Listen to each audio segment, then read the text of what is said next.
everyone fine. ನಟಿ ರಣ್ಯಾರಾವ್ gold smuggling ಪ್ರಕರಣಕ್ಕೆ ಸಂಬಂಧಪಟ್ಟಂತೆ ಸಿಐಡಿ ತನಿಖೆಯನ್ನ ಹಿಂಪಡೆದಿದೆ ರಾಜ್ಯ ಸರ್ಕಾರ. ಹಾಗಾದ್ರೆ ಕಾರಣ ಏನು ಗೊತ್ತಾ?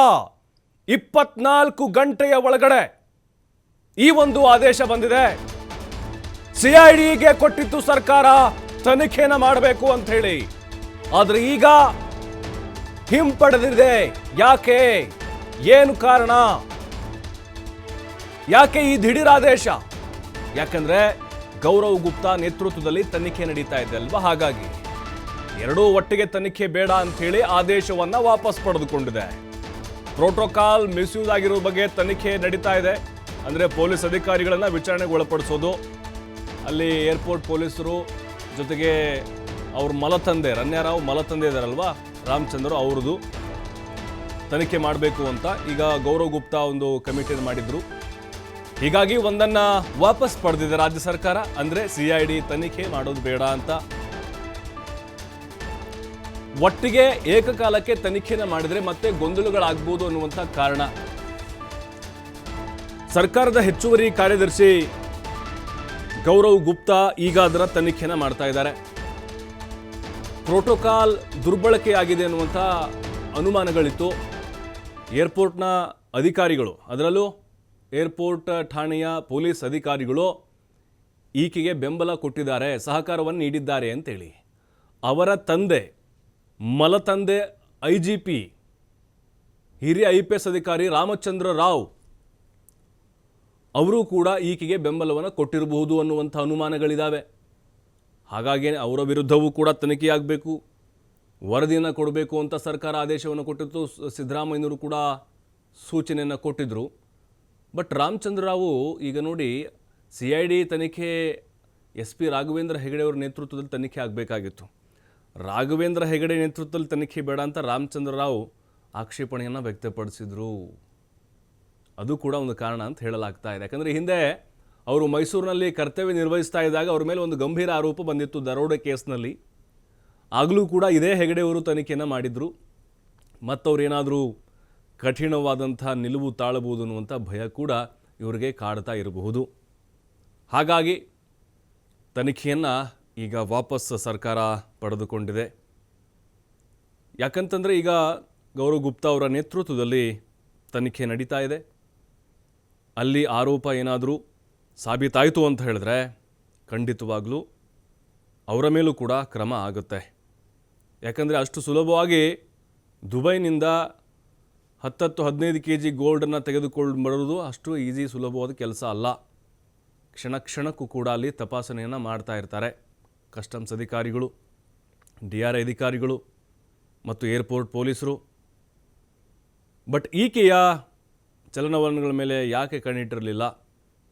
ಅವರ ತಂದೆಯ ಪ್ರೋಟೋಕಾಲ್ ಏನಿತ್ತು, ಅವರ ಪ್ರಭಾವ ಏನಿದೆ, ಇಲ್ಲಿ ಪೊಲೀಸ್ ಅಧಿಕಾರಿಗಳ ಮೇಲೆ ಅವರ ಮಲತಂದೆ ಪ್ರಭಾವವನ್ನು ಬೀರಿದ್ದಾರಾ? ಇದೆಲ್ಲದರ ಬಗ್ಗೆ ಕೂಡ ತನಿಖೆ ಆಗಬೇಕಾಗಿದೆ.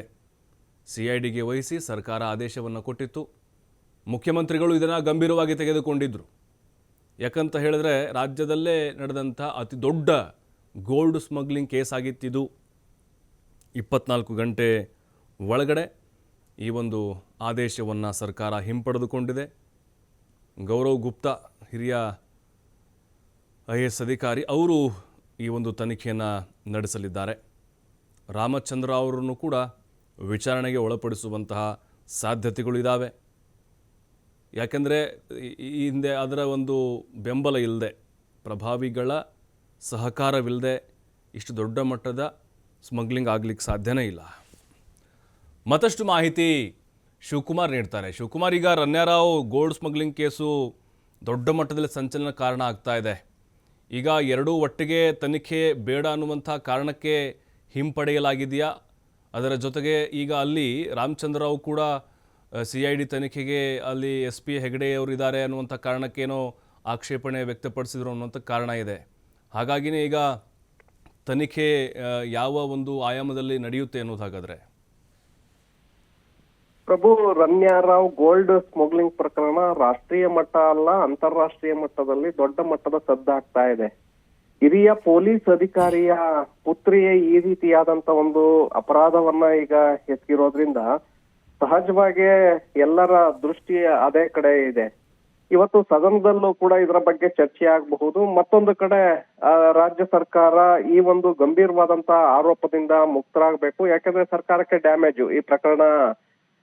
ತಾವು ಪೊಲೀಸರು ಪ್ರೋಟೋಕಾಲ್ ಅನ್ನ ಕೊಟ್ಟಿರೋದ್ರಿಂದ ಏರ್ಪೋರ್ಟ್ ನಿಂದ ಆಕಿ ತಪ್ಪಿಸಿಕೊಳ್ಳೋದಕ್ಕೆ ಸಹಾಯವನ್ನ ಮಾಡಿದ್ದಾರೆ ಅನ್ನುವಂತಹ ಆರೋಪಗಳು ಎದುರಾಗಿರೋದ್ರಿಂದ ಸರ್ಕಾರಕ್ಕೆ ಇದೊಂದು ರೀತಿ ಕಳಂಕವನ್ನ ತರುತ್ತೆ. ಸೊ ಆ ಕಾರಣಕ್ಕೆ ಮುಖ್ಯಮಂತ್ರಿಗಳು ಈ ಪ್ರಕರಣವನ್ನ ತನಿಖೆ ಮಾಡಬೇಕು ಅನ್ನುವಂತ ಕಾರಣಕ್ಕೆ ಸಿಐಡಿಗೆ ಈ ಒಂದು ತನಿಖೆಯ ಜವಾಬ್ದಾರಿಯನ್ನ ವಹಿಸಿದ್ರು. ಅದರ ಜೊತೆಗೆ ಹಿರಿಯ IAS ಅಧಿಕಾರಿಯಾಗಿರುವಂತ ಗೌರವ್ ಗುಪ್ತಾ ಅವರಿಗೂ ಕೂಡ ತನಿಖೆ ಒಂದು ಕಮಿಟಿಯನ್ನ ಮಾಡಿ ತನಿಖೆಗೆ ವಹಿಸಿದ್ರು. ಅಂದ್ರೆ ಹಿರಿಯ ಪೊಲೀಸ್ ಅಧಿಕಾರಿಯ ಪಾತ್ರ ಇಲ್ಲಿ ಇದೆ ಅನ್ನುವಂತಹ ಆರೋಪಗಳು ಕೇಳಿ ಬಂದಿರೋದ್ರಿಂದ ಸಹಜವಾಗಿ IAS ಅಧಿಕಾರಿಯ ತಂಡ ಅದರ ತನಿಖೆಯನ್ನ ಮಾಡಬೇಕು ಅನ್ನುವಂತ ಕಾರಣಕ್ಕೆ 2 ತನಿಖೆಗಳಿಗೆ ಆದೇಶವನ್ನ ಮಾಡಿದ್ರು. ಈಗ CID ತನಿಖೆಯನ್ನ ವಾಪಸ್ ಪಡ್ಕೊಂಡಿದ್ದಾರೆ. ಅಂದ್ರೆ ಪೊಲೀಸ್ ಸಿಬ್ಬಂದಿಗಳು ಸಹಕಾರವನ್ನ ಕೊಟ್ಟಿದ್ದಾರೆ ಅನ್ನುವಂತ ಕಾರಣಕ್ಕೆ CID ತನಿಖೆಗೆ ಕೊಡಲಾಗಿತ್ತು.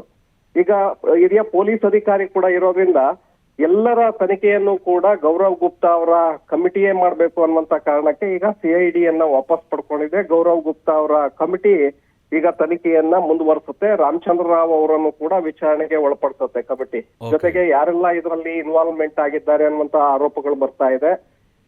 ಇಬ್ಬರು ಸಚಿವರು ಕೂಡ ಇದರಲ್ಲಿ ಇರಬಹುದು ಅನ್ನುವಂತಹ ಶಂಕೆಗಳು ಏನು ವ್ಯಕ್ತವಾಗ್ತಾ ಇದೆ.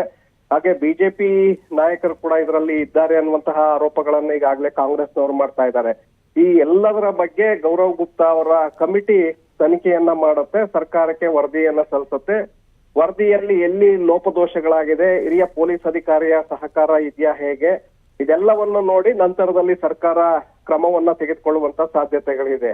ಯಾಕಂದ್ರೆ ಇದು ಏರ್ಪೋರ್ಟ್ ಅಥಾರಿಟಿ ಕೇಂದ್ರ ಸರ್ಕಾರದ ವ್ಯಾಪ್ತಿಯಲ್ಲಿ ಬರೋದ್ರಿಂದ, ಕೇಂದ್ರ ವಿಮಾನಯಾನ ಪ್ರಾಧಿಕಾರಕ್ಕೆ ಬರೋದ್ರಿಂದ ಸಹಜವಾಗಿ ಕೇಂದ್ರದ ಮೇಲೆ ಕಾಂಗ್ರೆಸ್ ನಾಯಕರು ಈಗ ಆರೋಪಗಳನ್ನ ಮಾಡ್ತಾ ಇದ್ದಾರೆ. ಅಲ್ಲಿಂದ ತಪ್ಪು ಬರ್ಬೇಕಾದ್ರೆ ದುಬೈನಲ್ಲೂ ಕೂಡ ಅದು ಕಸ್ಟಮ್ಸ್ ಅಧಿಕಾರಿಗಳು ಅದನ್ನ ತಪಾಸಣೆಯನ್ನ ಒಳಪಡಿಸಿರ್ತಾರೆ. ಅಲ್ಲಿ ಕ್ಲೀನ್ ಚಿಟ್ ಅನ್ನ ಹೇಗ್ ಕೊಟ್ರು, ಹಾಗೆ ಇಲ್ಲಿ ಬಂದ ನಂತರ ಕಸ್ಟಮ್ ಅಧಿಕಾರಿಗಳು ಅವರನ್ನ ವಶಕ್ಕೆ ಪಡೆದು ವಿಚಾರಣೆಯನ್ನ ಮಾಡ್ಬೇಕಾಯ್ತು. ಇಲ್ಲಿ ಅವರು ಹೊರಗಡೆ ಬರೋದಕ್ಕೆ ಹೇಗೆ ಸಹಾಯ ಆಯ್ತು, ಇದೆಲ್ಲವೂ ಕೂಡ ಕೇಂದ್ರದ ವ್ಯಾಪ್ತಿಯಲ್ಲಿ ಬರೋದ್ರಿಂದ ಕೇಂದ್ರ ಸರ್ಕಾರದ ಇನ್ವಾಲ್ವ್ಮೆಂಟ್ ಹಿರಿಯ ಅಧಿಕಾರಿಗಳು ಅಥವಾ ಬೇರೆಯವರ ಇನ್ವಾಲ್ವ್ಮೆಂಟ್ ಇದೆಯಾ ಹೇಗೆ ಅನ್ನುವಂತ ಆರೋಪಗಳು ಕೂಡ ಈಗಾಗಲೇ ಕಾಂಗ್ರೆಸ್ ನಾಯಕರು ಮಾಡ್ತಾ ಇದ್ದಾರೆ. ಆ ಕಾರಣಕ್ಕೆ ಈ ಪ್ರಕರಣ ದೊಡ್ಡ ಮಟ್ಟದ ಸಂಚಲನವನ್ನ ಮೂಡಿಸ್ತಾ ಇದೆ. ಈಗ CID ತನಿಖೆಯನ್ನು ವಾಪಸ್ ಪಡ್ಕೊಂಡಿದ್ರು, ಮತ್ತೊಂದು ಕಡೆ CBI ಕೂಡ ಎಂಟ್ರಿ ಆಗಿದೆ. ಹಾಗೆ ಹಿರಿಯ IAS ಅಧಿಕಾರಿಯ ನೇತೃತ್ವದಲ್ಲೂ ಕೂಡ ಈಗ ತನಿಖೆ ನಡೀತಾ ಇದೆ. ಪ್ರಭು, ಥ್ಯಾಂಕ್ ಯು ಶಿವಕುಮಾರ್ ಮಾಹಿತಿಗಾಗಿ.